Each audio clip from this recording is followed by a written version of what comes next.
The legacy system was inspired by the fact that Star Wars it has a lot to do with family. In fact, one of the most famous family relationships in cinema is the relationship between Darth Vader and Luke Skywalker. There's a lot of fans out there who want to have their own Skywalker-type family tree. And the ability to create your own last name and to create essentially your own family dynamic, I think is going to appeal to a lot of players. No one's really ever done a system where your characters have these ties. People sometimes like to imagine that their characters are related to each other, but it's been a part of our design to actually really make that official since the very early stages of the game. In our system, you can actually build sort of that relationship tree and say, hey, this guy was the parent to this guy, and this guy was the brother to this guy, and this guy was the ally to this guy, and sort of get a map of how your legacy all relates to each other. There is a ton of content that you're not going to see on a single character, with different things that are coming everywhere from the flashpoints, the 8 different storylines, and all the different information, and the legacy is a way to tie everything together. A big part of what we're doing with Legacy is making it easier and more convenient to play your next character and the character after that. Because you've already spent this time with your main character, maybe there are some things that your next character learned from his father or from his mother that make your journey through the world easier the next time. You gain legacy experience points from doing the same activities that you gain normal experience points from. And those legacy experience points gain you legacy levels. As you go up in legacy levels, you unlock new abilities, you gain the ability to purchase other abilities, and these abilities change how you can play the game. Getting social points in the legacy system will now give you roleplay emote packages. So we went through the entire game and we found every great piece we had, and then we created some new ones. One of the things that we wanted the legacy system to do was have a little bit there for all the different type of players, and role-playing is no different.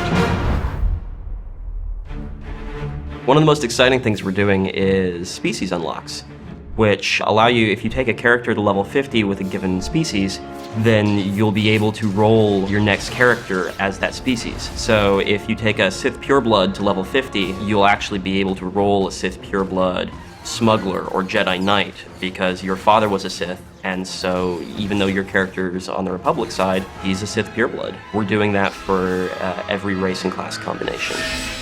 If you hit certain benchmarks in your class player story, we're going to give you unlocks that, for example, might allow you to, I don't know, force choke somebody while you're playing an agent. And we're going to have some good controls on that to be sure that it's mostly fun and mostly, kind of toys, but at the same time, we really want to add some flair to the experience. It allows you to live out that fantasy, and I know a lot of fans have this fantasy of when you have someone who's not a Jedi or a Sith, but has an affinity for the Force. So if you create a bounty hunter that's a part of the legacy system where you have a high-level Jedi Knight, that bounty hunter might be able to use certain Force abilities that his parents had access to. One of the things you're going to start seeing drop throughout the game world is what we call bind and legacy gear. There'll be items that are specifically restricted to your legacy that you can trade freely amongst the characters on your account. So, it may bind when your Sith Warrior picks it up, but then he can mail it to your Imperial Agent character. That character can get sort of a head start with good gear early on. For players who don't like to play multiple characters, they have their one character and that's the only character they're going to play. The legacy system still has benefits to them. You still gain legacy experience points, you still gain legacy levels, and those will still give you unlocks.